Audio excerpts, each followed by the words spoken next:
Hi, everyone. Steve Adubato.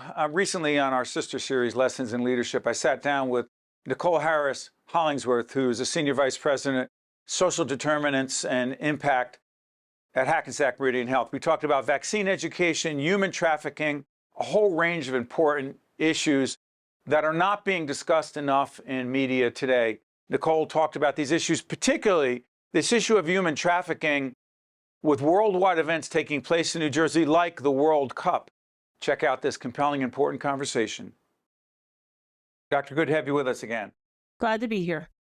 Now, we're taping this at the end of January 2025. It'll be seen later, but January, we were just talking before we got on the air, is in fact Human Trafficking Awareness Month. First, talk about the crisis of human trafficking as to where we are right now, and then we'll talk about why it is a potentially bigger problem as the World Cup comes to New Jersey in this region. Please, Doctor. Right. So human trafficking is the use of force, fraud, or coercion to entice or force someone into acts of sex or labor against their will.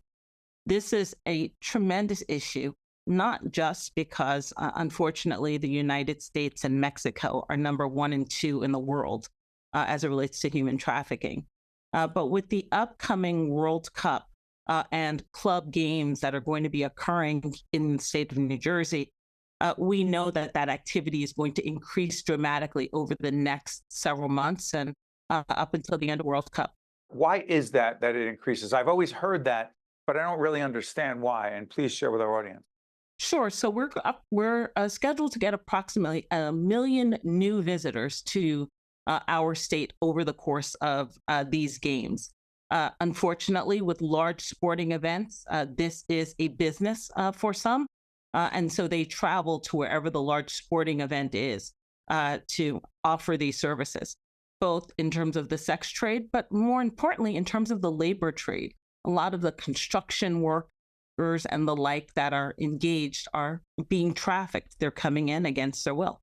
Help us understand, to what degree is the issue of human trafficking, from your vantage point, seen as a high priority situation problem that must be confronted? Right. So human trafficking is such a high priority that it's been named for our institution one of the top 7 areas of focus for 2025. And it's human trafficking and the violence that comes along with it. We know that while there are the 2 main types of human trafficking, both sex trafficking and labor trafficking, with the increase of migrants, with the increase of changes just in laws around immigration and services, that we're going to see people vulnerable to that, plus baby trafficking and organ trafficking, and all sorts of untoward enticements that will keep people, unfortunately, bonded in this way. When you say it's one of the 7 priorities of the organization, to do what? So it is our priority to both address the human trafficking that we're seeing within our patient population, but also ensure that they are connected to community resources. We know that the average trafficking victim comes into a hospital 7 times before they're willing to admit that they're being trafficked. So we want to make sure that for anyone who is brave enough to disclose their status, that we're able to connect them to the community services and to transition them from being a human trafficking victim to a human trafficking survivor, and make sure that they're connected in a way that brings them back into independence. Doctor, I'm going to try to broaden this discussion in this way. Big picture question, I know. There are a significant number of Americans who, quote, don't trust the public health infrastructure, particularly 5 years after COVID became a horrible reality in our lives. To what degree do you believe the leaders in the public health community need to communicate in ways that are not just understood, but trusted at a higher level? I know it's a loaded question, but if we don't trust those who know best, then who the heck are we trusting? That is a loaded question. I know, but is it a legitimate question in terms of public health and information about public health? Right. So the basic understanding between healthcare and the community is that a hospital is a place that should be safe. And so when you're looking at the way in which we're communicating, what we communicate is safety. Come here and be safe. All of the laws. Come here and be safe. We will take care of you. We will protect you. So related to human trafficking or any other priority, we have to continue to communicate that message. We will help you be safe. We will help to, if you get yourself in some kind of trouble, we will help rescue you. And that's, again, what we saw in COVID. And unfortunately, it's what we believe we're going to see in human trafficking during COVID. Despite the confusions, people still, in the end, when it all went wrong, you come to the hospital.